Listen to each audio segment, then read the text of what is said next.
여러분 반갑습니다. 트란타 누가병원 김정범 원장입니다. 오늘 이 시간에는 여러 가지 질문들을 많이 주셨는데 그 질문들을 모아서 한 번에 모아서 대답을 해 드리려고 합니다. 아마 토양 재질의 분들이 질문을 좀 많이 해 주신 것 같은데 김정선이라고 하는 분이 이렇게 질문을 주셨어요. 토양 체질식을 하고 있지만 설사가 잦은데 도움되는 음식이 있을까요? 그렇게 질문을 해 주셨습니다. 이 우리 김정선님은 토양 체질이 맞는지 좀 확인이 좀 필요하다고 생각이 되어지고요. 맞다면 사실은 철저한 체질식을 하셔야 하는 게 맞습니다. 맞고, 그 다음에 이제 유산균을 좀 이렇게 스트롱한 걸 사서 복용을 하시면 좋을 것 같고요. 프로바이오틱이라고 그러죠. 한 태블릿 속에 아주 굉장히 많은 우리 장내에 좋은 유산균이 아마 거의 한 10종류 정도 되죠. 그 중에서 한 6, 7종류가 굉장히 고용량으로 들어가 있는 것들이 있습니다. 그런 프로바이오틱을 사셔서 복용을 하시면 좋을 것 같고요. 그 다음에 이제 안희진이라는 분이 토양 체질에는 소화 효소가 좋지 않다고 들었는데 일반 소화제 말고도 시중에 식품으로 분류되는 효소 제품들을 먹으면 안 되는 걸까요? 이렇게 물어주셨는데 사실은 체질식을 하게 되면 소화에 부담을 주지가 않습니다. 체질식이라 할지라도 우리가 굉장히 과식을 하면 안 되죠. 부담을 당연히 주죠. 몸에 맞는 음식이라 할지라도 과식하면 안 되고요. 그래서 체질식을 기본적으로 우리가 적정한 양으로 식사를 하게 되면 소화에 부담을 주지 않는데, 그런데 이럴 경우는 있을 수 있죠. 담낭을 제거했다든지 그런 경우에는 담낭에 돌이 생겨서 제거하는 경우가 제법 되죠. 그런 분들은 소화 효소제를 섭취하는 것도 나쁘지 않습니다. 그런데 특별한 경우가 있는 경우에는 사실은 되죠. 담낭을 제거하게 되면 한 5%에서 한 7% 정도의 소화장애가 생길 수가 있죠. 그럴 때는 소화효소제를 복용하는 것도 나쁘지 않겠지만 기본적으로 체질식을 우리가 적정량의 식사를 하게 되면 거의 소화에 부담을 주지 않는 걸로 제가 알고 있고요. 그 다음에 BJ라고 하는 분이 보리밥을 신화하는데 보리차를 먹어도 똑같은 효능을 볼까요? 그렇게 질문해 주셨어요.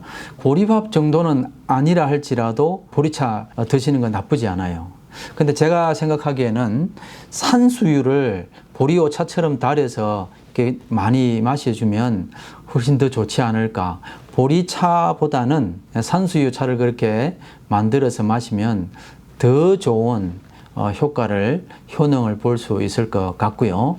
그 다음에 로민이라고 하는 분이 이렇게 질문을 해 주셨어요. 바디 프로필을 찍으려고 토양 체질 다이어트 식을 준비 중에 있습니다. 유익하네요. 체질식 빡세게 했었는데 최근에 치킨의 유혹을 못 참았더니 병 생기는 것 같아요. 신체 균형이 깨지는 느낌, 정말 치킨은 최악인가 봐요. 이렇게 질문을 주셨는데 체질식을 꾸준히 하다가 체질에 맞지 않는 음식을 먹게 되면 바로 반응이 옵니다. 특별히 이제 체질식을 한 6개월 정도를 잘 하시다가 체질에 안 맞는 음식을 먹게 되면 바로 반응이 오게 되겠는데 이분은 그런 정도가 되지 않을까 생각을 하고요. 그래서 체질에 맞는 음식은 우리가 늘 먹고 살아야 되겠지만 체질에 맞지 않는 음식은 웬만하면 그냥 멀리 하시는 것이 좋겠고요.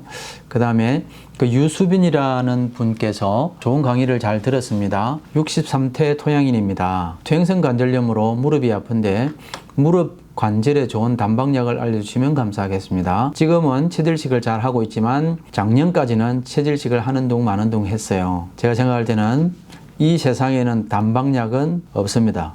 마약성 진통제 같은 것을 복용하면 단번에 반응이 일어나지만 아셔야 할 것은 몸을 회복시키는 것은 시간이 필요합니다. 이분이 퇴행성 관절염이 있다라고 하는 말은 연골이 닳았다는 말인데 새로 새어나지 않는 한 단박약으로 연골이 생겨나게 할 수는 없습니다. 없는데 보통 연골은 황산계통의 물질로 연골이 재생되어지고 만들어지는 거예요.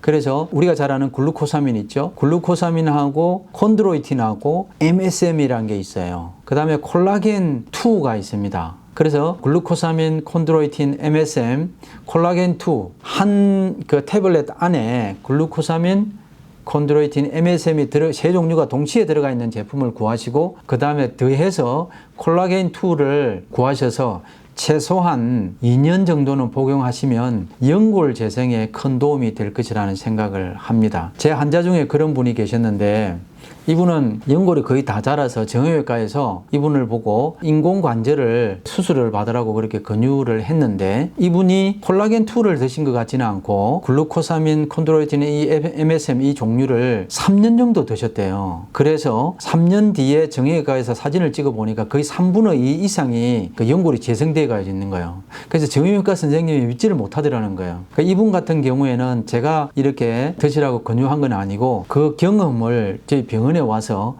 알려주시더라고요. 제가 권유하기는 최소한 2, 3년 정도 꾸준하게 복용을 하시면 연골이 재생될 수도 있다. 이 말을 좀 드리고 싶고요. 그 다음에 무릎 관절에 있어서 퇴행성 관절일 경우에는 무릎 주변에 있는 대퇴사두근을 비롯한 이 근력 강화를 좀 많이 시켰어야 돼요. 그러게 되면 무릎 관절에 굉장히 도움이 됩니다. 조금 전에 추천해드린 이런 영양제를 한 2, 3년 복용을 하시면서 무릎 주변 근육에 대해서 근력을 아주 스트롱하게 강화시키는 거예요. 그러면 아주 좋은 유익을 얻을 수가 있겠고요. 그 다음에 크림이라고 하는 분이 토양 체질에 당근이 안 좋다 해서 매일 먹던 당근을 끊었는데 여기는 좋다 하시네요. 어디 맞출지 사람마다 조금씩 다르니 이렇게 말씀을 질문해 주셨는데 뿌리 채소 중에 무라든지 당근, 우엉, 연근 등은 토양 체질 분들이 드실 수가 있습니다. 그래서 연근이라든지 우엉, 당근, 무는 괜찮으니까 제 생각에는 드셔도 좋을 것 같습니다. 그 다음에 김정이라는 분께서 의사 선생님마다 해로운 음식과 이로운 음식의 차이가 많네요. 토양 체질에 오리가 좋다고 하던데 여기는 해롭다고 하는데 갈등이 생기네요. 질문해 주셨습니다. 제 생각에는 토양 체질에서 특별히 금해야 할 음식은 열성 음식이에요. 그런데 오리는 열성 음식이 확실해요. 그래서 따라서 오리는 근처에도 안 가시는 게 좋고요. 조금 전에 말씀드린 대로 그러면 이 오리가 내 몸에 맞는지 안 맞는지는 이렇게 테스트를 해보실 수도 있어요. 최소한 6개월 내지 1년 정도를 철저하게 체질식을 하시다가 한번 두 끼를 연달아서 오리를 드셔보시는 거예요. 몸이 어떻게 되나. 이 답은 그렇게 테스트를 해보셔도 됩니다. 우리 몸이 답을 주는 거예요. 누가 옳다 그르다를. 제가 생각할 때는 토양 체질에 있어서 오리는 절대 안 되는 음식으로 그렇게 말씀을 드리고 싶고요. 강아리맘이라는 분께서 토양인에게 효소 제품은 어떤지요? 답변 부탁드립니다. 소화 효소제를 짧은 시간 동안 드실 때는 그냥 드시면 되겠다 싶고 기질적인 문제가 있어서 장시간 드실 때는 소화 효소를 만든 원료가 어떤 건지 체질에 맞는지 좀 따져보시고 드시면 좋을 것 같습니다. 파인애플, 파파야 이런 데서 추출해서 만들고 있거든요. 소화효소제를 만드는 원료를 한번 따져보시고 체질에 맞으면 좀 복용을 해도 되겠고요. 짧은 시간 동안 특별한 목적이 있어서 드실 때는 그냥 드시면 될 것 같고 장시간 좀 드셔야 될 때는 제가 말씀드린 대로 참고해 주시면 좋을 것 같습니다. 소화효소에는 여러 가지 있죠.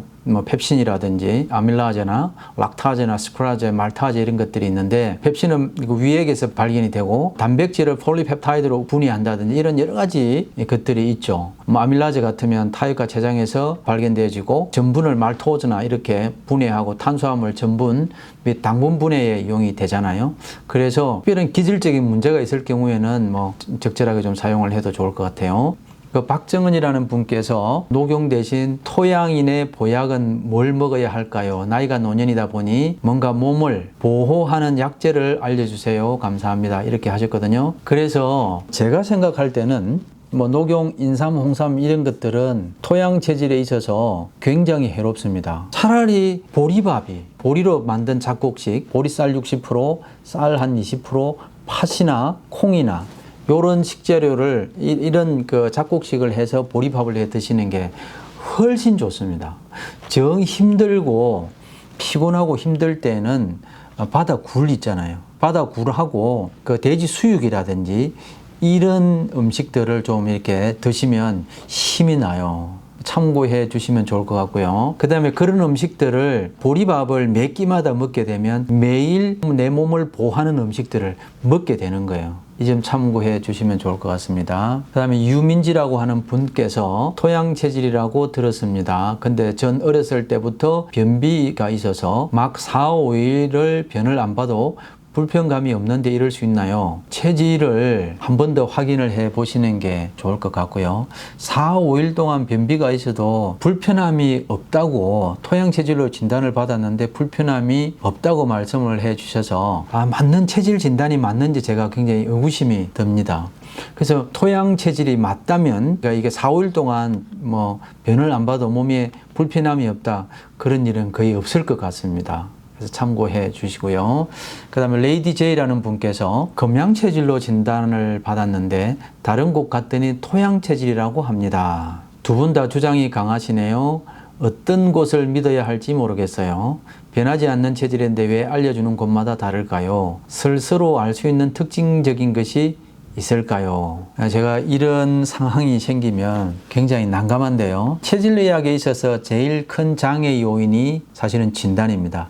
특별히 팔 체질에 있어서는 이 요골동맥을 통해서 맥진으로 체질을 진단하게 되죠. 그런데 맥진으로 하다 보니까 서로 진단이 좀 다를 수가 있죠. 체질 진단이 달라지게 되면 체질의학에 있어서 진단 부분에 신뢰도에 문제가 생기게 되죠. 그래서 저도 굉장히 좀 난감하기는 하고요. 그래서 긴 시간 동안 체질을 진단하는 그런 의료 장비를 개발하려고 지금 애를 쓰고 있고, 저도 이제 아이디어가 많이 모아져서 제작하는 진행을 하려고 합니다만, 그래서 이런 경우에 스스로 알 수 있는 특징적인 것이 있을까요? 그렇게 질문을 해 주셔서 금양 체질은 육식을 하면 문제가 되잖아요. 그런데 토양으로는 육식을 해도 문제가 되지를 않아요. 특별히 돼지고기하고 소고기는 토양 체질에 문제가 되지를 않습니다. 그러나 돼지고기, 소고기는 금양 체질에는 굉장히 큰 문제가 되죠. 그래서 육식을 좀 해보는 거죠. 이게 심각한 문제가 생기고 얼굴에 나고 변비가 생기거나 설사가 생기거나 이런 기타 등등의 문제가 생기면 지금 금양 체질이 맞죠. 그런데 그런 게 전혀 문제가 없다. 그러면 토양 체질일 가능성이 많죠. 스스로 알 수 있는 특징적인 부분에 대해서 질문을 해 주셔서 이것을 한번 이용을 해 주시면 어떨까 싶어요. 토양 체질에 있어서는 오리나 뭐 염소 이런 거 쓰면 해롭죠. 이 테스트 할 때는 소고기나 돼지고기로 테스트를 해 보시면 좋겠습니다. 그래서 소고기나 돼지고기는 토양 체질에는 전혀 문제가 되지 않고 금양 체질에는 문제가 되니 그 식사를 좀 해본 후에 고기를 한번 드셔본 후에 뭐 한 주, 두 주 먹어보고 나서 문제가 생기면 그는 금양 체질로 보면 맞지 않을까 싶기도 합니다. 그러니까 제가 이렇게 그냥 좀 알려드리긴 하지만 뭐 제일 정확한 거는 제가 그냥 진단해 보면 그냥 끝이 날 수도 있는데, 그렇죠? 제가 지금까지 토양 체질의 분들이 주로 이제 질문해 준 부분들에 대해서 대답을 드렸는데, 다음 시간에는 뭐 금양 체질이나 금 체질, 뭐 목 체질 같은 다른 체질의 분들이 질문해 주신 그런 부분들도 살펴보도록 하겠습니다. 오늘은 여기서 마치고요. 다음 시간에 또 뵙겠습니다. 여러분 안녕히 계십시오.